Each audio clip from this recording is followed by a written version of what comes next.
ಕಾಲೇಜಿನ ಕಾರ್ಯದರ್ಶಿಗಳು ಆಗಿರ್ತಕ್ಕಂಥ ಶ್ರೀ ಉಡೇಪಿ ಸಹಕರಿಸಿರುತ್ತಾರೆ. ಅವ್ರಿಗೂ ಕೂಡ ಈ ಕಾರ್ಯಕ್ರಮದ ಪರವಾಗಿ ಪೂರಕವಾದಂತಹ ವಂದನೆಗಳನ್ನು ಅರ್ಪಿಸುತ್ತೇವೆ. ಕಾರ್ಯಕ್ರಮದಲ್ಲಿ ಉಪಸ್ಥಿತರಿರ್ತಕ್ಕಂತಹ ನಮ್ಮ ಪ್ರೊಫೆಸರ್ ರಮೇಶ್ ರವರು, ಕುಲಸಚಿವರು ಮೌಲ್ಯಮಾಪನ, ಅವರಿಗೂ ಕೂಡ ಸಮಾರಂಭದ ಪರವಾಗಿ ಉಪಕುಲಪತಿಗಳು ಅವರು ಕೂಡ ಈ ಕಾರ್ಯಕ್ರಮದಲ್ಲಿ ಬಂದು ಭಾಗವಹಿಸಿದ್ದಾರೆ, ನಮ್ಮೊಡನೆ ಇದ್ದಾರೆ, ನಮ್ಮ ಸಂತೋಷವನ್ನು ಹಂಚಿಕೊಂಡಿದ್ದಾರೆ. ಅವರಿಗೂ ಕೂಡ ಈ ಕಾರ್ಯಕ್ರಮದ ಪರವಾಗಿ ಪೂರಕವಾದಂತಹ ವಂದನೆಗಳನ್ನು ಅರ್ಪಿಸ್ತೇನೆ. ಹಾಗೂ ಈ ಕಾರ್ಯಕ್ರಮದಲ್ಲಿ ನಮ್ಮೊಡನೆ ಸಂಪೂರ್ಣ ನಮ್ಮ ಜೊತೆಗೆ ಇದ್ದು ಈ ಕಾರ್ಯಕ್ರಮವನ್ನು ಬೆಳೆದುಕೊಂಡಿರ್ತಕ್ಕಂಥ ಎಲ್ಲರೂ ನಿಸ್ವಾರ್ಥ ಸಮಾಜ ಇವುಗಳು ಪ್ರಭಾವವನ್ನು ಬೀರಿ ಒಂದು ಗ್ರಾಮದಲ್ಲಿ ಹುಟ್ಟಿ ನಿಮ್ಮಲ್ಲಿ ಒಂದು ಕ್ವೆಸ್ಟ್ ಡ್ರೀಮ್ ಪ್ಯಾಷನ್ ಕನಸುಗಳು ಬೇಕು. ಆ ಕನಸುಗಳು ಅಂದರೆ ಅದು ನಿದ್ರೆಯಲ್ಲಿ ಕಾಣೋದಿಲ್ಲ. ಅದನ್ನು ಕೂಡ ಶ್ರೀರಾಮದೇವರು ಹೇಳಿದರು, dream is not what you see in sleep, dream is that which doesn't let you sleep. I got those dreams very early in life, gazing at the stars in the dark nights because there was no electricity now. So those stars have guided. Today is the age of opportunities. Only through education all transformation, development is possible. An ordinary can be extraordinary. There are so many who are deprived of education. I got the education. Therefore, it has been my life's desire to see that the students get right education, access to education. They have to get facilities that are required to pursue. It's more. Education is character. Education is power. It's not just information, it is information, knowledge, wisdom, and finally the goal is the well-being and the welfare. ಇನ್ನೊಂದು ಮಾತು ಈ ಸಂದರ್ಭದಲ್ಲಿ ನಾನು ಬಹುವಾಗಿ ನಂಬಿರ್ತಕ್ಕಂಥ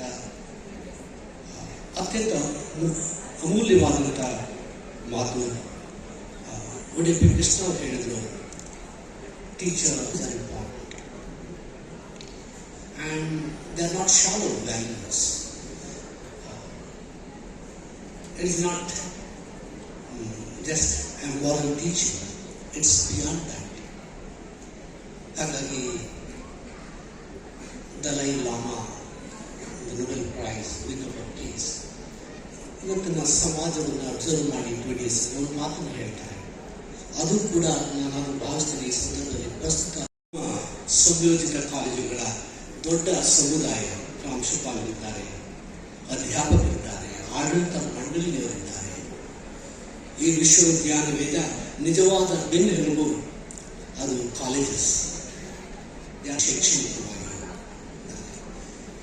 ಎಲ್ಲರ ಸಹಕಾರದಿಂದ, ಸಹಯೋಗದಿಂದ, ಸಹಭಾಗಿತ್ವದಿಂದ ಏನೆಲ್ಲ ಸಾಧನೆಗಳು ಆಗಿದೆಯೋ 4 ವರ್ಷಗಳಲ್ಲಿ, ಇದು ಈ ಸಾಧನೆಯ ಒಂದು ಕೀರ್ತಿ, ಯಶಸ್ಸು ಈ ಎಲ್ಲ ಸಮುದಾಯಕ್ಕೆ, ಇಡೀ ಸಮುದಾಯಕ್ಕೆ ಸಲ್ಲಬೇಕು.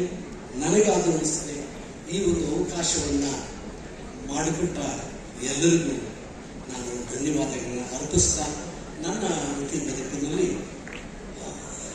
ಬಹಳಷ್ಟು ಮಹನೀಯರು ಪ್ರೀತಿಯನ್ನು ತೋರಿಸಿದ್ದಾರೆ, ಅನುಕಂಪವನ್ನು ತೋರಿಸಿದ್ದಾರೆ, ಪ್ರೇರಣೆಯನ್ನು ನೀಡಿದ್ದಾರೆ.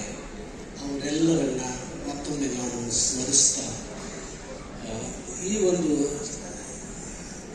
ಬೆಂಗಳೂರು ನಗರ ವಿಶ್ವವಿದ್ಯಾನಿಲಯದ ವತಿಯಿಂದ ಕುಲಪತಿಗಳಾದ ಡಾಕ್ಟರ್ ಲಿಂಗರಾಜ್ ಗಾಂಧಿ ಅವರಿಗೆ ಅಭಿನಂದನೆಗಳನ್ನು ಸಲ್ಲಿಸಲಾಯಿತು.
ನಿವೃತ್ತರಾಗ್ತಕ್ಕಂತಹ ಒಂದು ಉದ್ದೇಶದಿಂದ ಅವರನ್ನು ಅಭಿನಂದಿಸಬೇಕು. ಅವರು ಈ ವಿಶ್ವವಿದ್ಯಾನಿಲಯಕ್ಕೆ ಸಲ್ಲಿಸಿರ್ತಕ್ಕಂಥ ಸ್ಮರಿಸಿಕೊಂಡು ಅವರಿಗೊಂದು ಗೌರವಪೂರ್ವಕವಾಗಿ ಒಂದು ಬೀಳ್ಕೊಡುಗೆಯನ್ನು ಕೊಡಬೇಕು ಅಂತೇಳಿ ತೀರ್ಮಾನಿಸಿ ನಮ್ಮ ವಿಶ್ವವಿದ್ಯಾನಿಲಯದ ಎಲ್ಲ